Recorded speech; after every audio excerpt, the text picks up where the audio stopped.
महिन्यात आर्थिक बाबींमध्ये बदल होणार आहेत। दर महिन्याच्या 1 तारखेला असे बदल होत असतात, ज्याचा परिणाम आपल्या खिशावर होतो। मग 2025 या वर्षाच्या शेवटच्या महिन्यात म्हणजे 1 डिसेंबर पासून कोणते नियम बदलणार आहेत? या बदलांमुळे दैनंदिन आयुष्यात काय परिणाम होणार आहे? आर्थिक बाबी असल्यानं आपला फायदा होणार की तोटा?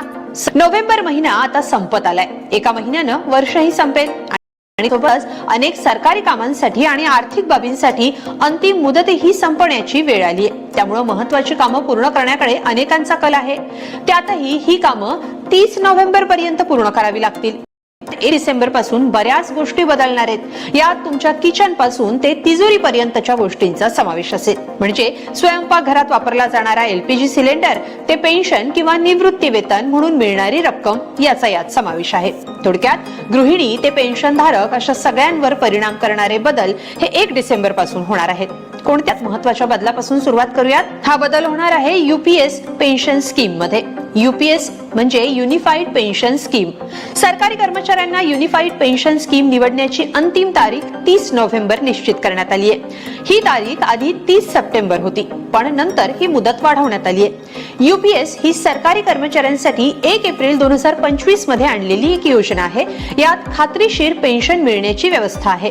तर एनपीएस म्हणजे नॅशनल पेन्शन स्कीम, ही योजना 2004 मध्ये सुरू केली गेली होती। यात 2 भाग आहेत, ज्यात एकामध्येच पूर्ण नफ्यासह पेन्शनची हमी आहे असं सांगितलं जातं। त्यामुळे यूपीएस हे एनपीएस पेक्षा वेगळं मॉडेल आहे। आता सरकारने कर्मचाऱ्यांना यूपीएस हा पर्याय निवडण्याचा मार्ग दिलाय। हा पर्याय मर्यादित काळांसाठी उपलब्ध आहे।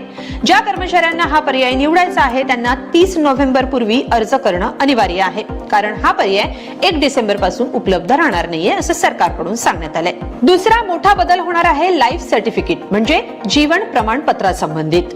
आपल्याला हे तर माहितीये, जे पेन्शनधारक आहेत त्यांना दरवर्षी जीवन प्रमाणपत्र म्हणजे जिवंत असल्याचा पुरावा सादर करणं आवश्यक आहे। या वर्षी म्हणजे 2025 सालासाठी जीवन प्रमाणपत्र सादर करण्याची अंतिम तारीख 30 नोव्हेंबर आहे। 1 डिसेंबर पासून तुम्हाला पुन्हा ही संधी मिळणार नाहीये। वेळेवर जीवन प्रमाणपत्र सादर केलं नाही तर तुमची पेन्शन थांबू शकते। डिजिटल जीवन प्रमाणपत्र घर बसल्या आता मिळू शकतं। तिसरा बदल संबंधित म्हणजे टॅक्स संबंधित आहे।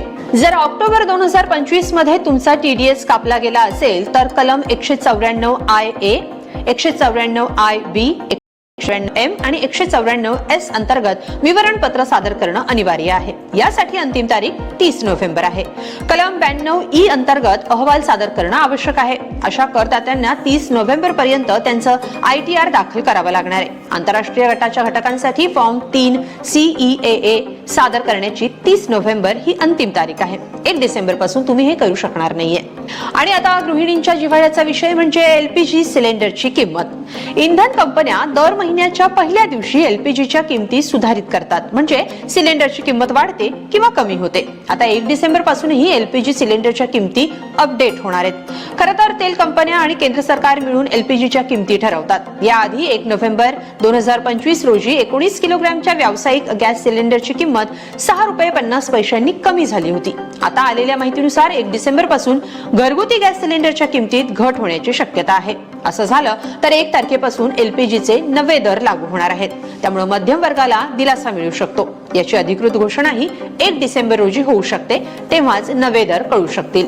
एलपीजी प्रमाणे एटीएफ मध्ये सुद्धा 1 डिसेंबर पासून बदल होऊ शकतात। एटीएफ म्हणजे एव्हिएशन टर्बाइन फ्यूल। 1 डिसेंबर पासून एटीएफच्या किमती कमी करण्याचा इंधन कंपन्यांचा मानस असल्याचं समजतंय। विमानात हे इंधन वापरले जातं। एलपीजी प्रमाणे एटीएफच्या किमती देखील दर महिन्याच्या पहिल्या दिवशी सुधारित केल्या जातात। त्यामुळे 1 डिसेंबर रोजी एटीएफच्या किमती वाढणार की कमी होणार हे पाहावं लागेल। याचा परिणाम विमान प्रवासावर होऊ शकतो।